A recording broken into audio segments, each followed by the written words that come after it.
Arınısızlar, ayaklı azamazlar, bizden yetkinliklerimiz. Bugün biz talkılab oturgan narsa bol joldağı değil, prezidentin joldağı değil. Joldağsız, bağdarsız, hiç vakitte memleket olmak istedim.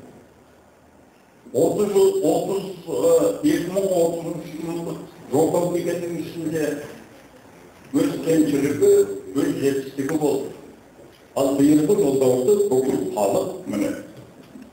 Gerekçe halkta var. Onun içinde gene gerekçe yapılan sözler var.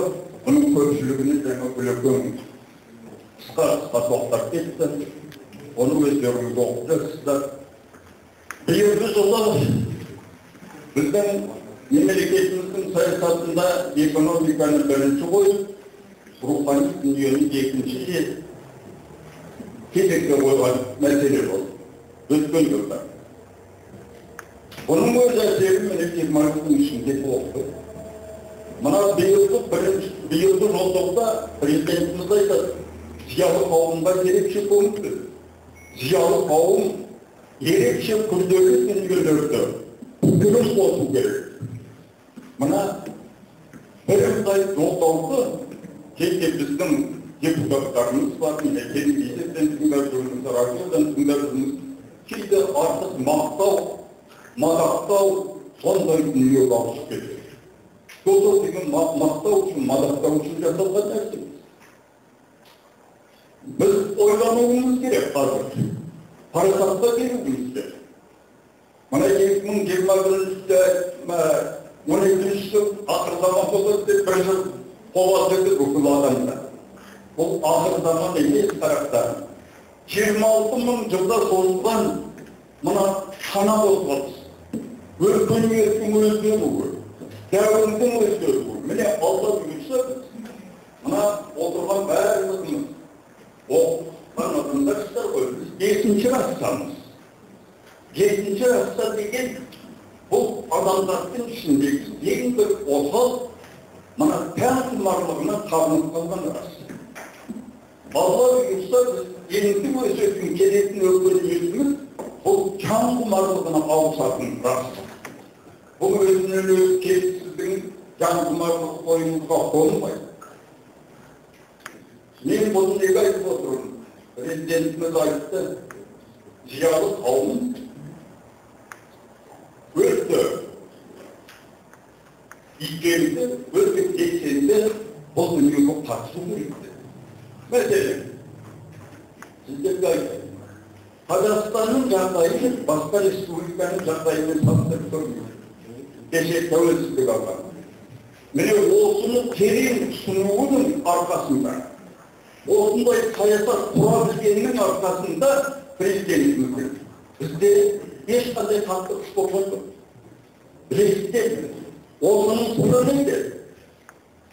Mesela, kök halk bunu bilmiyor. Prezident tarihte olsan 15 yıldır 10 yıldır Kazakça söylesin dedi. Soğuk halk. Nege halk? Gözümünde koşuksa yerimiz layık adam olsa söylesin. Yemiresinden çalmayan para olsa söylesin. Castar olsa söylesin. Namus yok geçmende. Bu nedir? Bu Kaytarsanın yolda Kazakça söylesin degenin o işte birbirini onun mekanizmini yaşalıyor. Mekanizmini biz de yaşalmamız gerek kalıp. Memleket de yaşalıyor. Mekanizmi de yaşalıyor.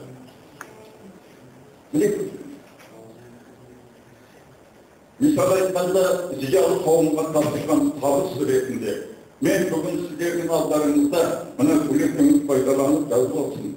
Mene kiyimlarlık oldum men adam terbiyesinin kendi dedim yaşagan adam. Ortak terbiyesini cana edemedik mi? Türkiye'den basılıp Almatık'ta canadan sizlerine alt gelip oturuyor. Manda bugünkü deyim pedagogiklerden psikologiyada geç vakitte ayrı zaman gelirler.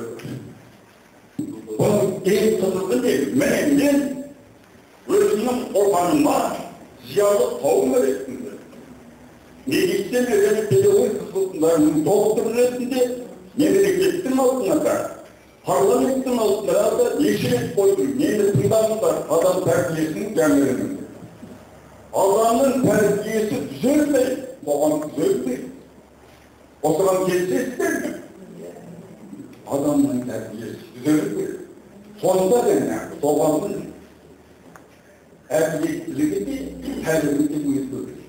Міне, біз жақсартып, мұнанша 2020 жылдықта соның жаман күрделі қойып, ал осындай қазіргі тәрбиедегі адамдар бұны көндей ала ма? Көндей ала. Неге? Адамның мәні неде? Мен міне осы жолда қосымша ретінде өзімнің зиялы қауым ретінде айтып отырған ұсынысым. Бірінші, адам тәрбиесін көндеуіміз керек республика.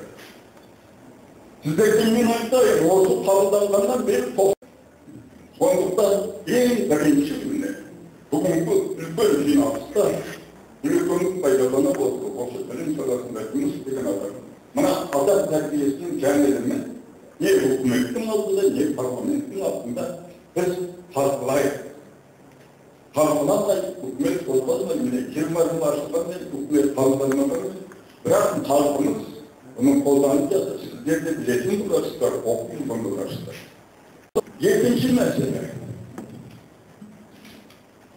Мынау жаңа біріміздің айтып кетті. Баланы бірінші класстан ағылшынша. Бұл көп тіл білу деген маған десең 3 тіл емес, сіз 41 біліңіз. Фараби аталарын 71 білді. Артық болмайды. Не көрдің? Мәселенің барлығы осы тілді қай жерден бастап үйренуде?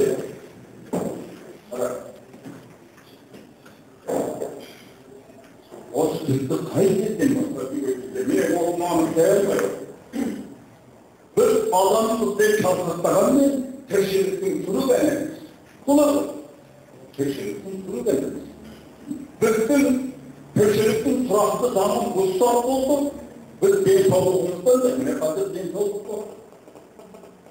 Бүкіл туып жатқан балалар 100% ауыр.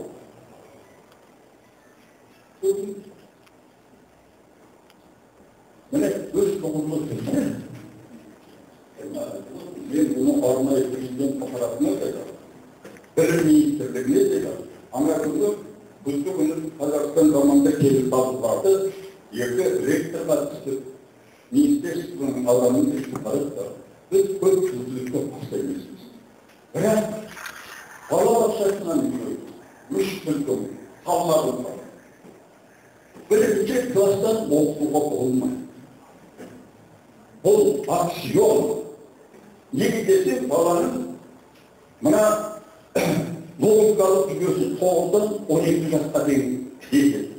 Кеше Совет үкіметінде бәріміз 5-ші класстан оқыды ғой. Білдіңіз, Соловьев пен Семашко деген адам Совет үкіметінің денсаулық саласының үлгісі мен оқу саласының жүйесі деген бұл теңдессіз болған. Сол екі білімдер адамның арқасында. Міне сондықтан егер 5-ші класс әрине қазір өйткені мына бала біз ана ұсағындағы тәрбиенің бүкіл жанның тәннің 12 мүшесі бар секілді, жүрек, бауыр, бүйрек, жүрекке сене болады адам. Өледі, жүрек. Сол секілді жанның 12 мүшесі бар. Бұл 12 мүшені арна деп қойды. Жанның 12. Бұл санаға болмайды. Адамның мәні жаны қарақтар. Тәп ертең қалады. Жан біледі. Осы соның тәрбиесі болса, жанның сондықтан мен бірінші ұсынысым интеллигент ретінде, ғалым ретінде жүректе қандай көмегіңіз болады, адам тәрбиесінің жаңалығын мемлекет деңгейінде талқылауда бүкіл қысқаша баяндамасын мәнін айтып беруге мен дайынмын. Екінші 3 тоғызғы тілді балабақшада бірінші класстан бастауға болмайтынын себебін айтайын. Мына тіл деген нәрсені тілмен ойнауға болмайды. Анри деген адам тіл туралы Нобель сыйлығын алған. 89 жылы немістің екі ханы. Тіл бүкіл ата-баба деңгейімен байланыстыратын жанды тіл. Ата-баба деңгейі деп тұрғанымыз филологический таным. Міне қараңыздар, қазір бізде қандай өрескел тәрбиесіздік, өз баласына өзі қастандық жасап жүрген ата-ана әне баласын орыс мектебіне береді. Бұл неге дейміз? Неге қастандық? Мен айтайын сізге. Бұның қастандық екені жалғыз тілгені ата-баба деңгейімен байланыстыра деген бұл дәлелдегенге қазір әлем қастандайтын адам біледі. Міне, өз тілін білмейтін бала ата-баба деңгейіне аударады. Бұл байланысты. Ал орыс тілі арқылы орыстың ата-баба деңгейімен әрқылады тағы байланыспайды. Неге десек, тектік генетический байланыс жоқ. Бірінші мәселе жазылады. Президентінің айтқаны 20-шы жылы біздің 95% халқының қазақша сөйлейді. Құдай бұл. Ал оның механизмі бар. Жоқ. Міне нақты механизмі алаш түрлі қоғамдық бірлестіктер олар 70-тен аса біз үкіметтік емес ұйымдарды біріктіреміз. Біз алдыңғы жылда осының механизмін түсіндік. Бүкіл Қазақстандағы орыс мектебі, ұйғыр мектебі, өзбек мектебі, қай мектеп болмасын, мемлекет қаржы шығарып отыр ғой, сол мектепке. Мұғаліміне ақы төлеп отыр ғой. Соның мәселен міне 10-шы жылдың сентябрінен бастап, тек бірінші класс, басқа класқа тиіспей, тек бірінші класста негізгі пәндері қазақ тілінде жүргізіледі. Міне осындай нақты құрылыс. Онда және біз, міне осы механизмде біз жеткіземіз. Бұны жалпы президент аппаратына да оқу министріне де жазғанбыз. Екінші мәселе, қазір туып жатқан баланың барлығы ауру. Жоқ, соның қайдан шығды? Оны айтқан оңай, айтуға оңай. Барлық дүниені айтуға оңай. Механизмі қайдан шығып жатыр бұл ауру? Бұл ауру ата-ананың білімсіздік, ол адамына түсінбеуінің салдарынан ұрығынан ұлғанып туып жатқан бала. Мына ішкен арақ, тартқан темекі, жалаған ақша, бұл міндетті түрде. Сіздер білесіздер ме? 100 грамм арақ әйелдің бойынан қанша уақытта шығып тұрды? 100 грамм арақ. 28 күнде шығып тұрды, әйелдің бойынан. Бұл ғылыми дәлелденген нәрсе, мен өзім айтып отырмын жоқ. Еркектің бойынан 14-10 күнде шығып тұрды, 100 грамм. Қазір 100 грамммен тоқтайтын адам. Міне сондықтан осы екіншіміз, ол артық деген оңай. Міне сондықтан ұрығынан ұлғанған баланы, міне адам тәрбиесінде осының бәрін жазған. Осыны біз болғанымыз керек. Адам тәрбиесін жөнсінбейді. Денсаулық та дұрыс болмайды, білім де дұрыс болмайды. Міне нақты түсінік деген осы. Рахмет. Бүгінгі